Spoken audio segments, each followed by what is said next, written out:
കുറേ പേര് എന്നോട് ചോദിക്കാറുണ്ട്, നിനക്ക് ജോലിയൊന്നും ഇല്ല അല്ലേ, അതുകൊണ്ടാണ് നീ ഈ ജിമ്മിൽ പോകുന്നതും ഈ വീഡിയോസ് ചെയ്യുന്നതെന്നൊക്കെ പറഞ്ഞിട്ട്.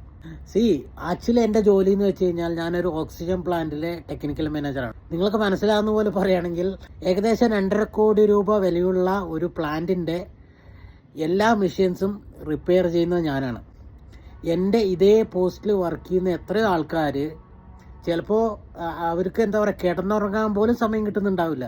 അവരുടെ പ്ലാന്റിൽ എന്നും പ്രശ്നങ്ങളാണ്. പക്ഷേ ഞാൻ വർക്ക് ചെയ്യുന്ന എൻ്റെ പ്ലാന്റിൽ ഇതും ഇവിടെ നിന്നല്ല, ഏത് പ്ലാന്റിൽ ഞാൻ വർക്ക് ചെയ്യുമ്പോഴും എൻ്റെ പ്ലാന്റിൽ പ്രശ്നങ്ങൾ കുറവാണ്.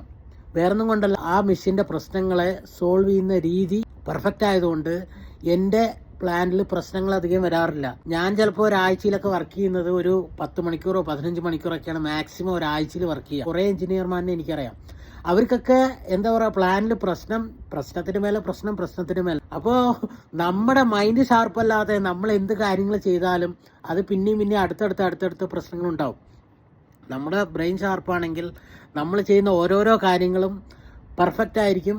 പിന്നെ നമുക്ക് അടുത്ത പ്രശ്നങ്ങൾ നമുക്ക് ഒരിക്കലും ഉണ്ടാകത്തില്ല. അപ്പോൾ എൻ്റെ ജോലി എളുപ്പമുള്ളത് കൊണ്ടല്ല എനിക്ക് ശരീരം നോക്കാൻ കഴിയുന്നതും ഇല്ലെങ്കിൽ ജിമ്മിൽ പോകാൻ കഴിയുന്നതൊക്കെ. ഞാൻ എൻ്റെ ശരീരം നോക്കിയത് കൊണ്ടാണ് എൻ്റെ മൈൻഡ് സെറ്റ് ഓക്കെ ആയത്.